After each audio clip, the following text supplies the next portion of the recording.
Faith-based efforts can be powerful and compelling ways to address a number of social issues, including food insecurity. I'm Kelly Brownell, Director of the World Food Policy Center at Duke University and Professor of Public Policy at Duke. Welcome to the Leading Voices in Food.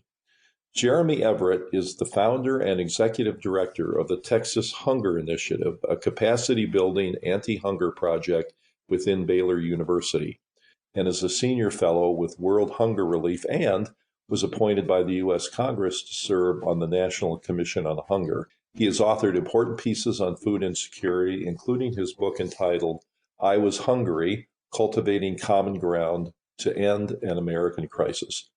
Jeremy, I'm so pleased that you can join us today, and I look forward to hearing about the Texas Hunger Initiative. But let me begin with several other questions, if I could. Who experiences hunger and food insecurity in America? Well, that is a great question. Unfortunately, I think too often we like to pretend that people who are food insecure are oftentimes people that are just unwilling to take personal responsibility for their own situation and thus don't have enough to eat. But the reality of food insecurity in the U.S. Is that it's episodic, meaning that most people who experience food insecurity experience it at some point or time in a given month, typically towards the end of a pay period. And the number one reason that people experience food insecurity in the U.S. is underemployment, basically meaning that they have jobs and are working, but they're oftentimes not making enough money to make ends meet. So if you have medical expenses or anything else, a car payment or childcare expenses, you're probably not going to be able to cover your entire cost. So underemployment is the primary thing that we see. Second thing is educational attainment. Unfortunately, if you experience hunger or live in an impoverished community or live in an impoverished household, the chances of graduating from high school are really stacked against you. But ironically, if you live with hunger or in poverty, you need to graduate from high school and get an additional degree if you're going to break the cycle. And so educational attainment is an issue that we see prevalent among causes related to hunger. And then a third issue is race. Here we are in 2019, and you're still twice as likely to experience food insecurity if you're a person of color. Well, given what you just said, you can see that vast numbers of people are affected by the problem, that the consequences are pretty devastating, and that the cycle can be very difficult to interrupt, but important to interrupt. And so many people and organizations are working to address food insecurity, not only in the U.S., but around the world. What special role do you see for faith-based efforts, and how does religion fit into this idea of addressing food insecurity? What we know is that all major religious traditions talk about addressing hunger as a moral imperative. So my book, I Was Hungry, was titled from the text in Matthew 25, where Jesus in this situation, this is the only apocalyptic or eschatological scene in the Gospel of Matthew, and he's gathered all people before him, and he's determining who gets into the kingdom of God. So he begins to separate people, the sheep from the goats. The goats are the ones that did not feed the hungry and provide shelter to the stranger. Instead, the people who he welcomes into his kingdom are those that did. And he even calls people who are hungry members of his own family. So I think what we know from that text oftentimes is that we treat these issues, and most faith traditions do this, we treat these issues as ancillary or almost relegate them to extra credit. If you do that, then good for you, but it's certainly not something that we're required to do. But in this particular text, Jesus certainly tells people of faith that this is what it's all about. It all hinges upon if you fed the hungry and clothed the naked and provided shelter to the stranger. So I think what we know in terms of pragmatically then about people in faith communities is, so beyond the fact that we're responsible for addressing it, is that in Texas alone, we have over 4,000 organizations that are predominantly faith-based doing something about hunger. So the need is huge, but we also have a compassionate response. But oftentimes churches and congregations of all stripes choose to address these social issues unilaterally, and they're not working with their local government or local schools. They're doing things independently of other congregations. And so what we believe is that hunger and poverty are too big for any one sector to address by themselves. And the only way that we're going to make systemic change on a local level or a state level or even a global level is to get all of these groups working in concert with each other. So faith communities play a critical role in the nation, both in terms of framing our understanding of our moral responsibility, but then also being the feet on the ground. It's nice to hear how your own faith and your own faith tradition has helped address this issue of food insecurity, but also to know that other religions are tackling it in similar ways. What experiences have you had that help shape your perspective on how to address food insecurity? So much of my work was informed by particularly those civil rights leaders who believed that in incarnational organizing, essentially that you needed to have proximity to the problem. So for most of the last 20 years or 2 decades of my life, I've lived in these low-income neighborhoods where we've been working. And one seminal experience that I had while living on the west side of San Antonio was one of our neighbors, a woman named Liz. The neighborhood had about 150,000 residents, all with a median income of about $19,000 per household, and typically about 3 generations living in a household together. And that was certainly true in Liz's case. She and her husband were devout Catholics and had 8 children, all in school, all school age. And she knew the ticket out of poverty for her kids was for them to graduate from high school and go to college. Now, the high school that they were going to, her older kids, had over a 50% dropout rate, and college readiness was in the single digits. And so Liz knew that she needed to volunteer with not only to help her kids out, but also to help the other kids out in the community. So every day, she had 2 wheelchair-bound parents that lived with her. And so she would get them situated over and send them off to an adult daycare facility. Her husband was away at work. Liz would make her way down to the schools to volunteer. It was just a huge contributing member of that community, real inspiration. Well, Liz got an ear infection. They didn't have health insurance, as most members in our community did not.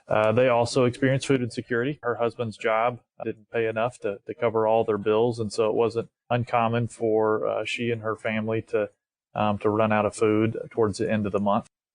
They didn't have great transportation. So Liz, when she got an ear infection, waited till it got incredibly painful and decided to catch the bus and go down to one of the downtown emergency rooms in San Antonio. She sat in the waiting area, waiting to be seen all day, and they never called her name, and she knew she needed to catch the bus to get back home before her younger kids got out of school.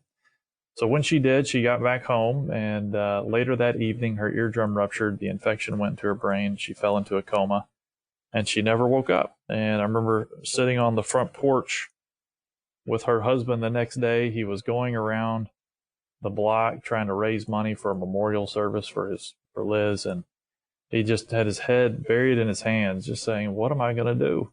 What am I going to do? Because many of us are professionals in a particular aspect of the justice community. So you have people that work on the hunger issue and people that work on the healthcare issue and people that work on housing issues and so on and so forth. And then we'll hear numbers that are spouted by folks that say there are 40 million Americans that are food insecure and 40 million Americans that are living in poverty and another 30 million Americans that don't have access to health care and so forth. And we treat those as if those are different segments of the population, as if each segment that is mentioned is dealing with that one isolated issue. But the reality is it's the same family on the local level that are bearing all of the burdens of our broken social systems. They are food insecure. They don't have health care. They're having a hard time being able to pay rent or a car payment. They're sending their kids to underperforming schools, and they've been doing this for generations. And so that was something that really informed how I see the issue, and certainly has compelled me to try to see what we can do to end both hunger and poverty. It's hard to speak after hearing that story of Liz. It started out, feeling very inspired by all that she could do given her circumstances, and then hearing the tragic passing. It's just heartbreaking, and I know that gets repeated over and over again. So thank you for sharing that, and I hope you never stop telling that story. It's very powerful. Well, let's turn our attention to the work you're doing at the Texas Hunger Initiative. Can you talk about what the Texas Hunger Initiative is all about and what its scope and reach is? Sure. So we are a research and innovation project at Baylor University. And so our job, in partnership with faith communities and school districts and the federal government and state government, essentially is to identify ways that we can solve the hunger crisis in a way that is both scalable and ways in which we can replicate that into other states. So principally, there are all kinds of ways to intervene, in terms of great Meals on Wheels programs and food pantries and backpack programs. What we've identified seems to work best is building what we call hunger-free communities. The term was developed by Ambassador Tony Hall when he was a congressman before he became ambassador to the World Food Program. And he and the Alliance to End Hunger in Washington really kind of popularized the idea.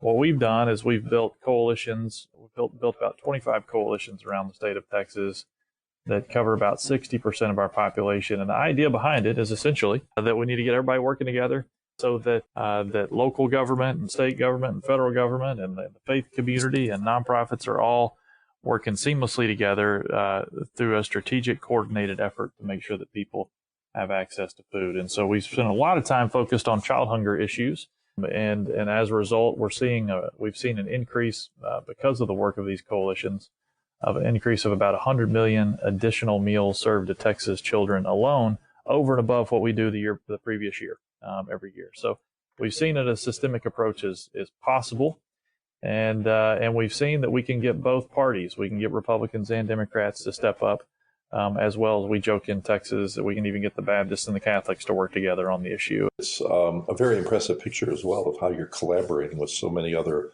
organizations and agencies.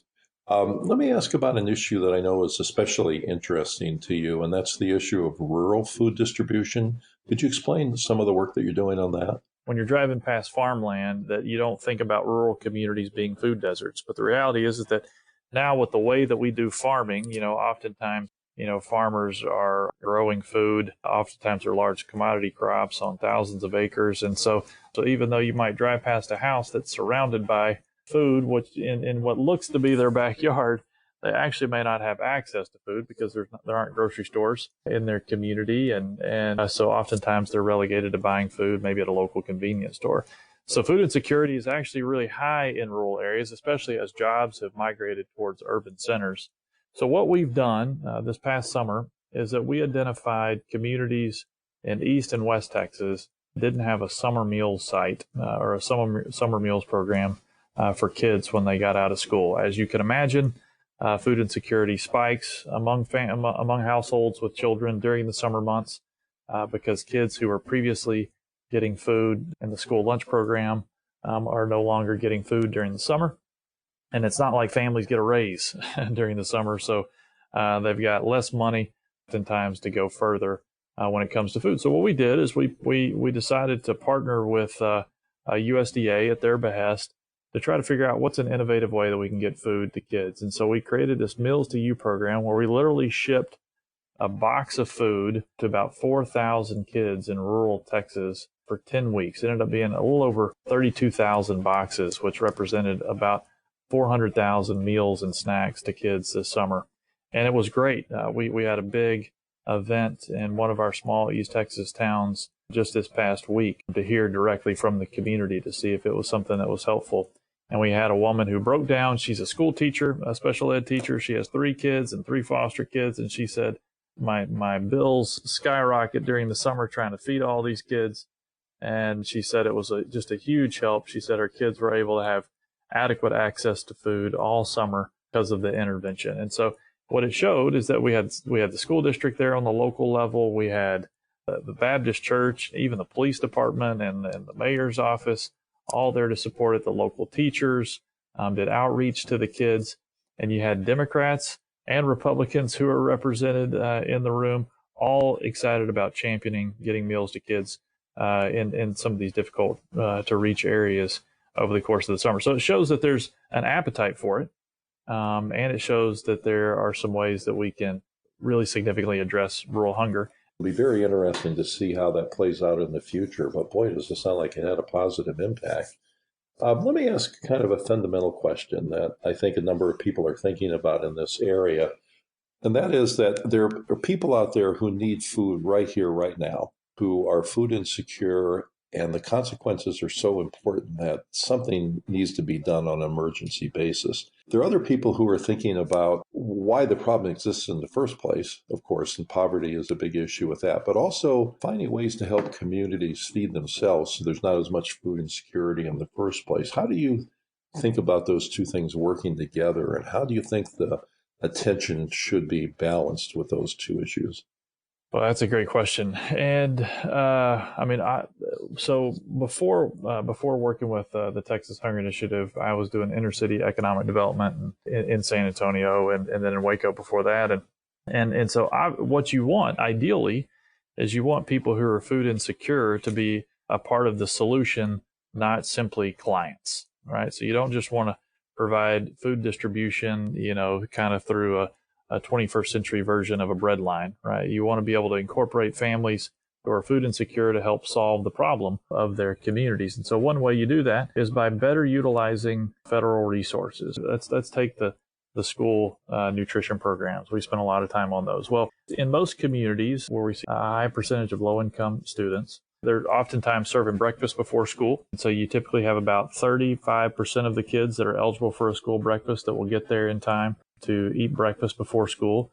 One of the reasons is kids don't want to be labeled the poor kids, so they choose to avoid a school breakfast program. And then there's an after-school meal program that most school districts typically don't provide. When you think about this from an economic development perspective, so you think about who works in your cafeterias. Well, cafeteria workers they're not high-income employees. These are folks that are desperately trying to put together enough hours to be able to pay for food for their families. So if you have federal resources that allow for kids to have breakfast, lunch, and after-school meals, not only is it helping reduce food insecurity for your childhood food insecure population, it's also creating employment opportunities for individuals who are in low-income households. And so looking at creative ways that you can expand access to nutrition programs, like moving breakfast to after the bell, that certainly increases access to food for kids. And typically you go from 35% to 90% participation in those programs. Well, that brings in extra shifts because you got more meals being made. That means you need more cafeteria workers on hand to be able to make those meals. And certainly the same is true for after school meal programs. So beginning to transition how we think about these programs and about just simply serving people in the breadline capacity to how can families and individuals who are in poverty be incorporated into the solution. Now, I'll give you one more quick example, and this to me is really where you want to be. Ideally, you want to go from seed to service delivery. And so how can local farmers be a part and empowered to be a part of the solution? And so one thing that we're doing here with the World Hunger Relief Farm that I'm affiliated with is our farmers there are growing food. Food is then packaged and given to our family health center, which is a family qualified health facility.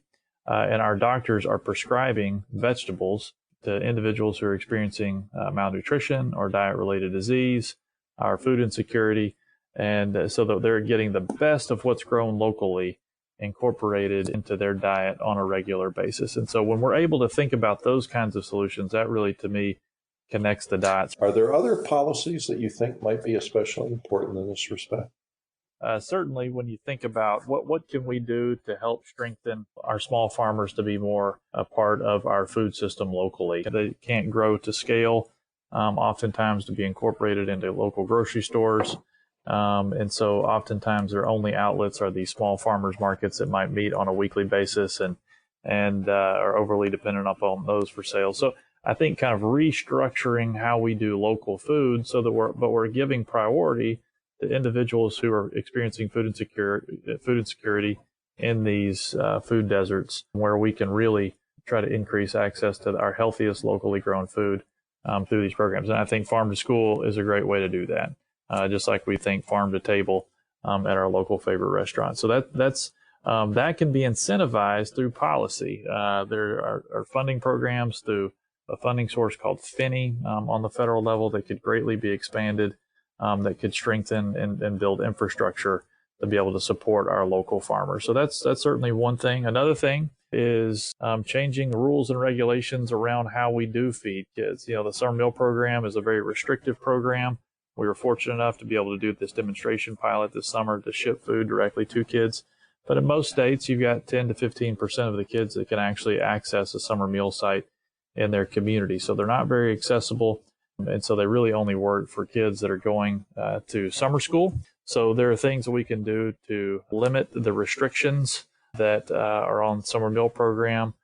SNAP is a great program that oftentimes gets a bad rap, but incentivizing fruits and vegetables to be purchased through those programs. There are all kinds of great things that we can do on a policy level.